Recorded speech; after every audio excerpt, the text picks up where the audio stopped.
Oh!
What's that crack off, folks? What's that? Shiny Lion, Hobo Depot! I'm here with my boy Hootie.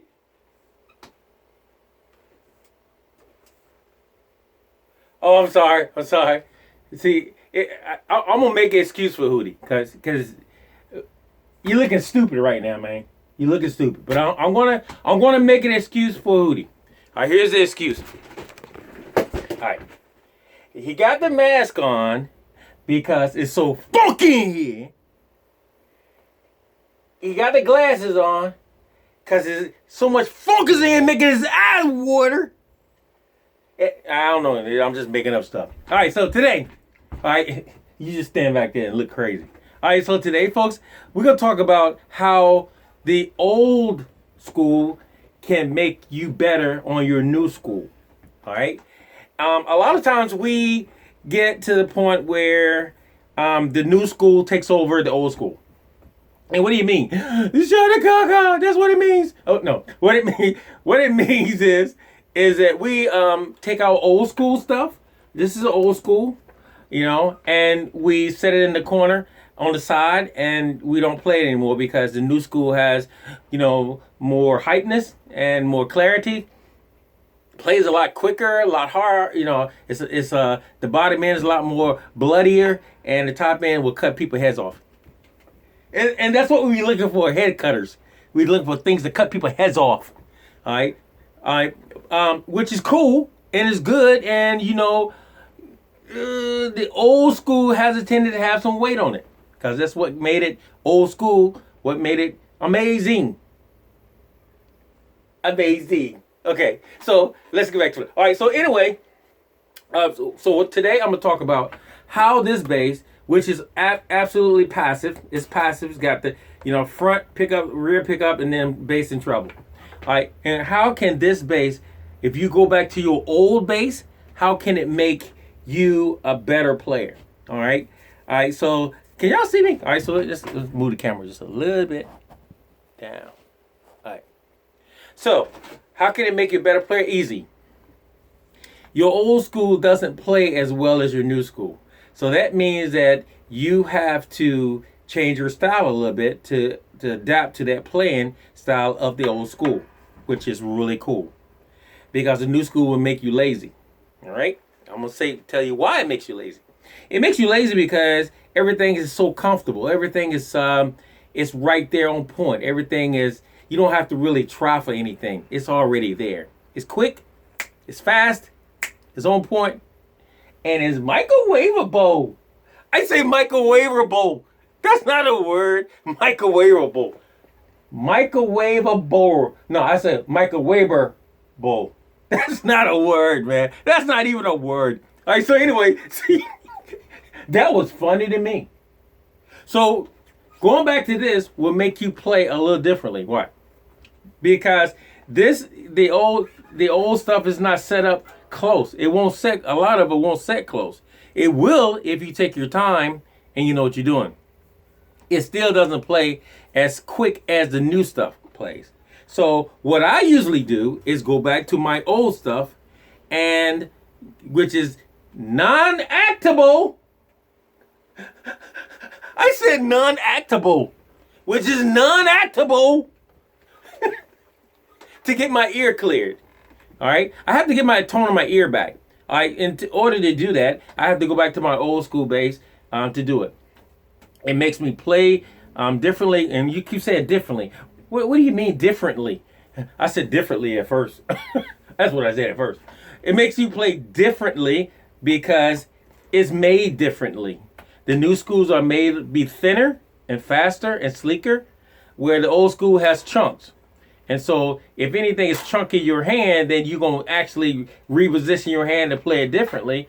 And your notes are not going to come as quickly as you want them to, because they're made to hit and gradually come in and gradually go out. Where on the active stuff, it hits and it gone. It go boom, and pink, gone. If I do it on this, I heard it before it got here, and then I heard it after it left. I heard it before it got here, then I heard it after it left. That's funny to me. And that's what you want. You know, sometimes we get so caught up in the new stuff that is so quick that we don't really actually get a chance to hear the notes and hear what they actually do in a song. Take for instance like the old 60s and 50s and, you know, stuff like that, 70s. Those notes lingered. They lingered because they had to stay there until everybody else presented themselves. Boy, you are talking now. The notes had to stay there in the 60s. The notes had to stay there until the other instruments present themselves. Nowadays, everything is very, very this. Or this. Where's the note at? Where's the note that's staying there so that everybody else is not there anymore? And I ain't mad at you guys who can do all that fancy stuff. I ain't mad at you. I think it's great. Until you get with a band that doesn't marry with you. I said marry with you. You doing all this in between and every open door, and everybody else is trying to figure out when are we gonna step in. All right, that's a whole new different video. I ain't going to talk about that. Boy, you look, this is crazy. So anyway, you know, guys, take your time. Pull your basses out the closet, or take them out the corner, which you got them sitting in the corner, or get them from underneath the bed, dust them off, play them for a while. You know what I'm saying? Nobody say you have to take it out, you know, unless you really want to take it out, because actually taking it out will actually sharpen you up.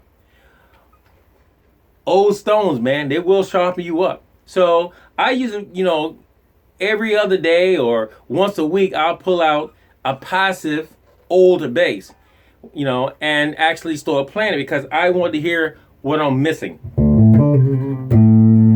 See how long that note stays there?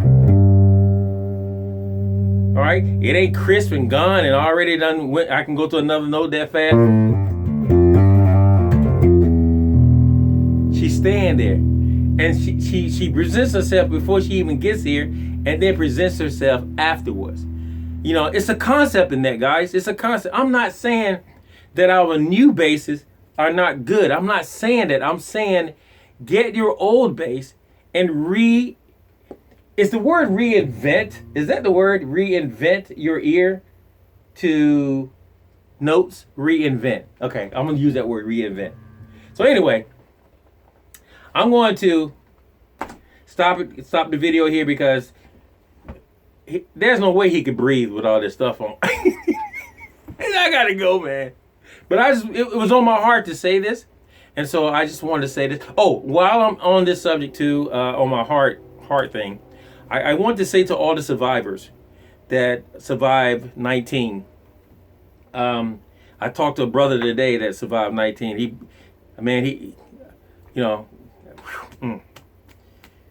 he blessed me. He blessed me beyond blessing. And, you know, he's from Georgia, and you know, I don't hear to call his name, but he blessed me because he said he went through that.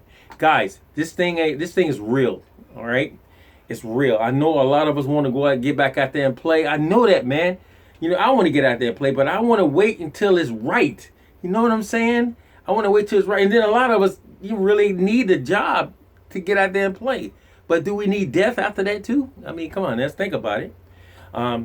You know, I want us to be really conscious of what's going on. I said cautious. That's who. Cautious and conscious of what's going on. And I want you guys around so I can talk to y'all, so I can meet you guys across the world, everywhere. I'm craving right now to meet all of you guys, hand face to face. I said hand face to face. I'm gonna bring my hand sanitizer though. I'll bring it with that cup. Look, and my mask. But I just want you guys to know that I love you guys so much. I just need you guys to be careful, man. It's cool to get out there and gig, but it's even more cooler to live. I'm gonna write that one down. I'll write that down before I leave. Anyway, guys, shout out to Kaka. Thanks for checking out my videos at the Home Depot. And pull out them old bases, y'all. Pull them out and play them for a while. Take the dust off them. Kick the dust off them and play them. Shout out to Kaka.